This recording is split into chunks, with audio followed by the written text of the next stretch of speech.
What we're seeing a lot of times, particularly when we have geopolitical events over which we have no control, like Russia's invasion of Ukraine, which sent gas prices spiking, right? So that means everybody is paying more for gas. If you use gas for heating, you're paying more. If you're just using electricity, remember, gas is the marginal source. So if gas prices go up, your bill goes up. Our electric bills have been going up. Well, really, everything's been going up, but we're an energy podcast, so let's focus on that. Our electric bills have been rising at the same time as we're deploying new generation sources, including wind, solar, and offshore wind. So, how exactly do renewable energy sources factor into your electric bill? This is Plugging In. I'm Barry Wygel. Welcome to Plugging In, powering our way to a brighter and healthier New York. I'm your host, Barry Wygel. Each episode on this podcast, we will discuss a different topic related to clean energy, explaining complex topics in a way you can understand. Become part of the community as we help to make a brighter and healthier New York. As the sun crests on the horizon, a new day dawns in our state. A new hope for tomorrow is rising, a clean future we create. Tomorrow we breathe easier, tomorrow the skies are clear. Today we are plugging in, the future of New York is here. Christian Roselund is an energy policy analyst and the lead of Climate Action Rhode Island's Say Yes to Wind campaign. He's a former journalist covering the energy transition and was the U.S. editor of PV Magazine. Christian, thank you for joining us today.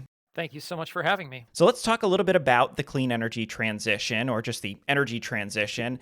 How does the economics of a solar or wind farm work, and how is it different than natural gas or other fuel-based sources? Thanks so much for asking about that. This is something that people don't immediately necessarily grasp, that solar and wind are so different. So when you build a solar farm or a wind farm or just install solar panels on your house, all of the cost is in that installation, or nearly all of it, I should say, because there's a tiny bit that goes into operations and maintenance. But then once they're installed, the fuel is free. So it's what we say in the biz is very heavy on the CapEx, the capital expenditures, but very, very low on the operating expenditures, the OpEx. Basically, there's a little bit of operations and maintenance and no fuel. So when you build a natural gas-fired power plant, you go and build the plant, and there's a CapEx expense. But then you have to pay for the fuel. And you have to pay for the fuel according to how much you use. Now, there's operations and maintenance too. But the big cost, the driving cost of running that plant, or whether or not you run that plant, is the fuel. And that means that these plants have to run at a minimum price to cover the cost of burning the fuel. Solar and wind have essentially no operating cost. If there's sun, if there's wind, they're going to generate, and it doesn't really matter. There's no additional cost to whether or not that's used by the grid or not. It's just there. That makes them what we call zero marginal cost resources. And that means they behave very differently on wholesale electricity markets. They bid in at zero. And by bidding in at zero, they actually bring down the cost of generation and during the hours that they're operating for everybody, because you don't have to use as many of the higher cost resources. So how does this actually trickle down to the ratepayers when it's a zero cost? But obviously we still have to pay for that Yeah, power. you still have to pay. Well, the cost of the solar and wind is zero, but that doesn't mean the cost of the power that you're getting is zero, because the power that you're getting at any given hour, if you're in a place with a wholesale power market like we have in New York, like we have in New England, in other parts of the country, then at any given hour, you are typically being supplied by a mix of resources. If it's during the day, there's some solar in there, maybe there's some wind in there anytime over a 24-hour period. Inevitably, though, and there's some hydro that's running. There's some nuclear power plants that are running almost all the time until they shut down for refueling or maintenance, sometimes accidental outages. But the fuel that's typically running, that is the marginal fuel, the fuel that basically can run or not run, is gas. So in New York, you use a fair amount of gas on your grid, and it is the marginal source most of the time. It is the source that is running or not running. So that gas is actually setting the price. So you're paying for the cost of running those gas plants. But if you're during an hour that is particularly cheap, well, you'll be paying less because only the least expensive gas plants will run. The more expensive gas plants won't run because they bid in according to how cheap they are. And so typically it's the more efficient ones, the combined cycle power plants that are the lower cost that are running. And you're basically going to be getting a better deal for power, but you're still going to be paying for power because the way those wholesale markets work is that whatever that marginal fuel is, that's setting the cost for everybody. So the solar power plants get paid that price as well, as do the wind, as does the nuclear, as does the hydro. As we look kind of over the past 10, 20, 30, 40 years, how has the costs of electricity changed for ratepayers? Yeah, so I realize I didn't fully answer your last question in terms of how that wholesale power price comes to you as on your electric bill, on your supply portion. That's the wholesale power price plus a little bit for things like capacity payments. But basically, that is reflected in the supply portion of your bill. And by the way, your utility can't mark that up. They are paying whatever it is that they had to pay, and that price fluctuates on a 15-minute basis, right? But whatever it is that they had to pay for power, that's it, right? Now, in terms of how power prices have changed, well, with more solar and wind, that is generally driven on the United States, deployed in the United States, that is generally driven down the price of power in the wholesale markets. So there's this price suppression effect that we're seeing for the supply portion. However, at the same time, the transmission and distribution costs have increased. Now, it's unclear exactly how all of the different factors play into that and in what proportion, but I would say there's a lot of things going on. One is that we have an old and outdated grid and things need to be replaced. Another is that as sources of generation change, as we move from these large centralized coal, natural gas, in some cases nuclear fired power plants to distributed sources and sources in new locations, like now there's a wind farm where there wasn't anything before, but there's no power coming from the coal-fired power plant that closed down. We have to build new transmission for that. So there's a cost associated with that. So that's likely part of the reason that the transmission and distribution costs are going up is because generation is coming from different places. However, notably distributed generation, which is stuff like your rooftop solar, if it's meeting demand locally, you're actually reducing the amount of long distance transmission that you need to build. And that's been seen in California where there were a lot of transmission projects that were canceled that didn't have to go through. Ratepayers in California would be paying even more if they'd had to build those. But because of enough rooftop solar, that reduced the need for those transmission and distribution system investments. But again, it's just different. A lot of the distribution system has had to be upgraded because when more solar comes online, there's often a need for upgrades at the distribution system level. Particularly, and what I mean by more solar, more distributed solar, more rooftop solar. So again, a lot of things coming on, a lot of moving parts, but generally what we've seen is that the supply portion has been decreasing, has been suppressed, but that the cost for transmission and distribution is going up, and that's the other side of your bill. And that's not necessarily clean energy's fault. Like you said, it's a mix of factors. Status quo isn't an option when you have a 100-year-old system. The transmission line from the nuke plant or the legacy plant would probably still have to get upgraded after 100 years or 50 years whenever the plant was built anyway. That's kind of, we're going to talk about this a little bit later, but the clean energy transition isn't the reason 100% why bills have gone up. No, not at all. In fact, like I said, the energy transition is lowering wholesale power prices. Now, what is happening is that, there are changes to the system. For instance, the biggest change that we've had in the 21st century is a lot more gas coming online. And most of the coal that is shut down in the United States shut down because of low prices for gas. Now, those were temporary, as we can talk about. But, you had low enough prices for gas for long enough, and coal power plants had to shut down. So suddenly, the power line to that coal power plant is no longer useful. You need to run a power line now to a new gas plant. So a lot of the transmission and distribution system upgrades happen because there's turnover in the fleet. And in this case, a fairly rapid turnover as coal plants go offline, as gas plants come online, but also as wind and solar comes online. Is there a utopia scenario where we have the perfect mix of generation mixed with the perfect amount of distributed generation matched with the perfect amount of battery storage and mixed with long duration storage where actually costs might come down overall on both sides of the bill? Costs coming down overall. Well, costs coming down for generation, absolutely. Yes. On both sides of the bill, whatever utopia system we get to, that's going to require investments in T&D. You're going to have to build stuff to get there, right? That being said, there are ways to optimize this. There are ways to come up with the optimal portfolio where you have the optimal amount of distributed generation, the optimal amount of large scale generation, the optimal amount of battery storage. And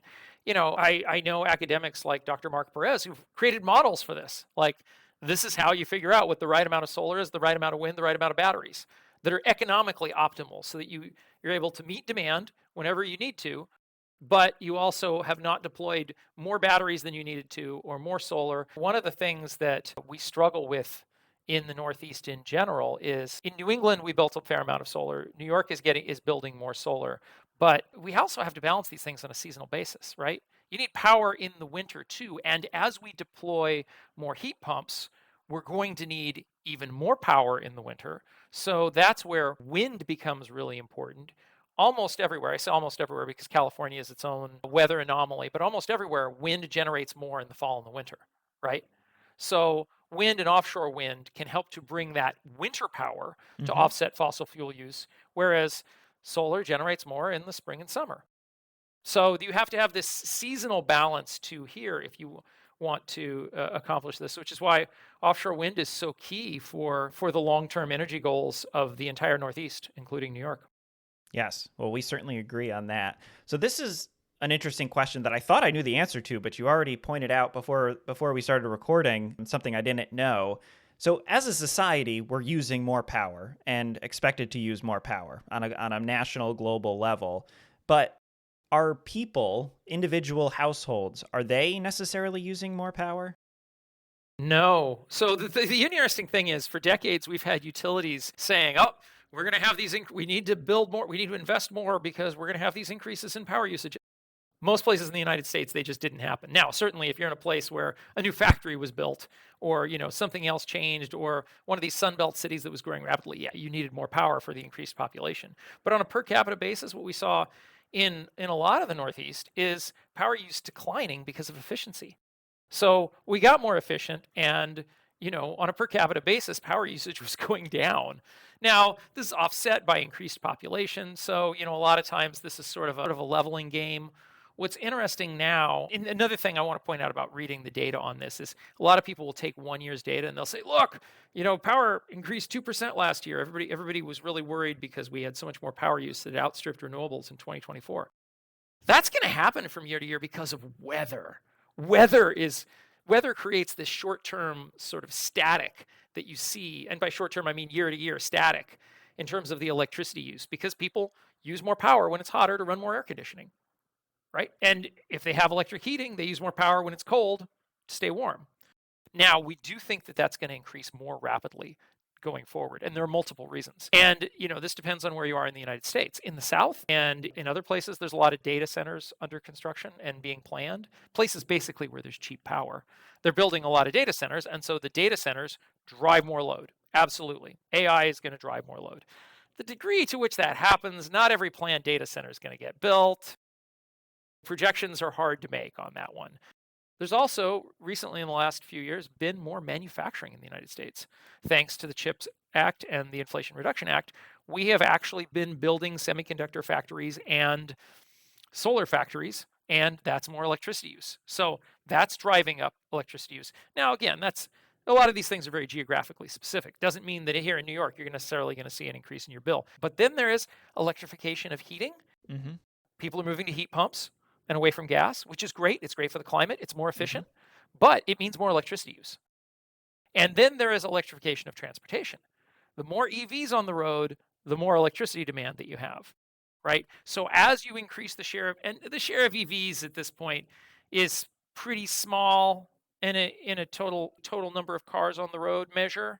So we haven't seen the big increase yet, but it's inevitably there in the data. And as we do more and more, we're going to see more and more electricity demand increase. So, it is coming. I would say it's starting, but if I look at the last 5 years data, it's not necessarily, it hasn't shown up in as big of a way yet as we expect it to.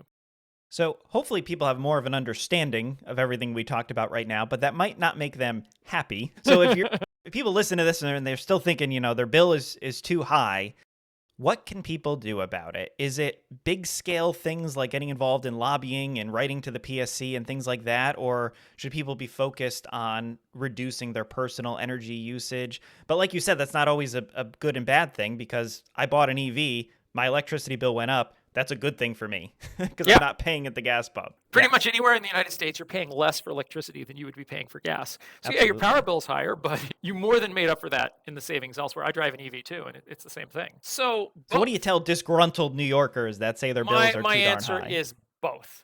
The Yep. first thing you should do is look at your own energy use and look at what you can do to reduce it.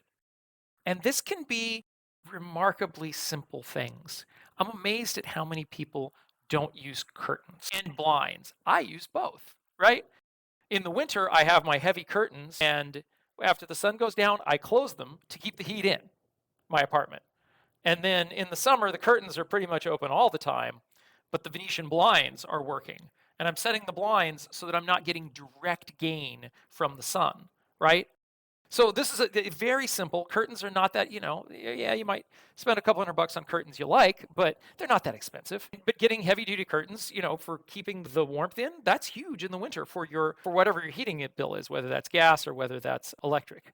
The other thing is setting the thermostat to a temperate, comfortable temperature, but not one that is, I personally don't set my thermostat to 68 in the summer, because actually I find that I get ill more easily if I go from one temperature extreme to another. Mm-hmm. So, it's actually better for your health to not have to go through a rapid extreme. I remember when I lived in the South, they would cool the interior to the point you were like in a refrigerator, and then you go outside and you'd be in an oven, right? And that's not even good for you. So, some of this is like reasonable, comfortable. You still want to stay comfortable, but you want to do this in such a way that it's a reasonable temperature with your appliances. Also, more efficient appliances. You might say, oh, okay, it costs a couple $100 for that new air conditioning unit. Yeah, but if that new air conditioning unit is more efficient than the one you've been running, you're going to save that money in the long run. So looking at your appliances and then looking at your building envelope. If you've got leaks, everything that I've talked about here, if you've got leaks in your doors and your windows, that's not necessarily going to help you so much either when it's hot or when it's cold. Because if your air conditioner, in both cases, you need to seal, you basically need to have a good seal. So if you've got leaky, drafty doors and windows, that's a challenge. And this is before we even get to building envelope things like, insulation, right? These are all things that you as a homeowner, you as a homeowner can do easily, or even a lot of these things as a renter. You may not have the ability to mess with the doors and windows, but the curtains and, the Venetian blinds and the settings, you can do all of these things. All of that will help reduce your electricity bill. And there are energy efficiency programs that most utilities have that you can go opt into to save, so that you can get rebates and things on your more energy efficient appliances. So all of these things, they work together. And then ultimately, though, it does take some level of societal action. The truth is, if we are stuck on natural gas in the winter, it's going to be more expensive, right? What we're seeing a lot of times, particularly when we have geopolitical events over which we have no control, like Russia's invasion of Ukraine, which sent gas prices spiking, right? So that means everybody is paying more for gas. If you use gas for heating, you're paying more. If you're just using electricity, remember, gas is the marginal source. So if gas prices go up, your bill goes up. So the more that we can diversify away from gas, and the more that we can get to more stable sources like offshore wind, which offshore wind isn't always cheap, but it is a stable price. And a lot of times, because offshore wind incidentally blows the most in the lease areas that are, I've looked at studies in the lease areas which are currently being used for both New England and New York. Those places, we get nor'easters, we get wind coming down from the Arctic. The times that it's the coldest, it's the windiest. So the wind is a perfect complement to address the most expensive power prices, because those are the times when it's the coldest. That's the time when we get the most output from offshore wind. So it's a perfect hedge against high electricity prices. And that's something I think not a lot of people, and that's something that's not very well known. But, there's really a case to be made for controlling winter price spikes by building more offshore wind so that we're less dependent on gas.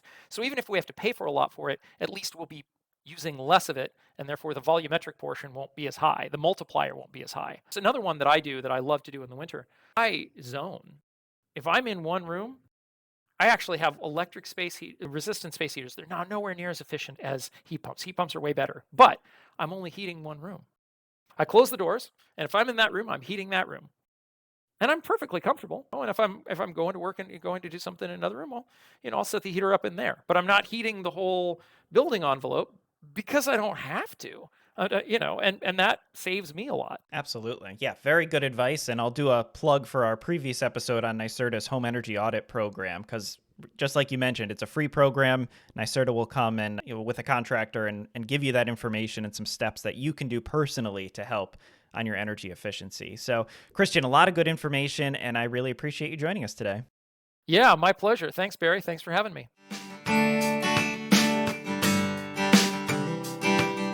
Thank you for listening to this episode of Plugging In. I hope you learned something, and I hope you share this knowledge with someone else. It would be incredibly helpful if you leave us a 5-star review wherever you found this podcast.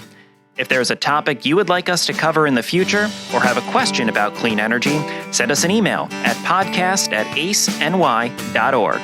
You can follow us on social media using the links in the show notes, or consider joining our Clean Energy Supporters mailing list at aceny.org/support. Your support is crucial to creating a brighter and healthier New York. I'll see you next time.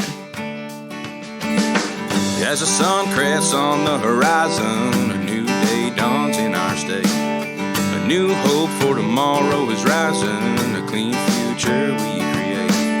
Tomorrow we breathe easier, tomorrow the skies are clear. Today we are plugging in the future of New York.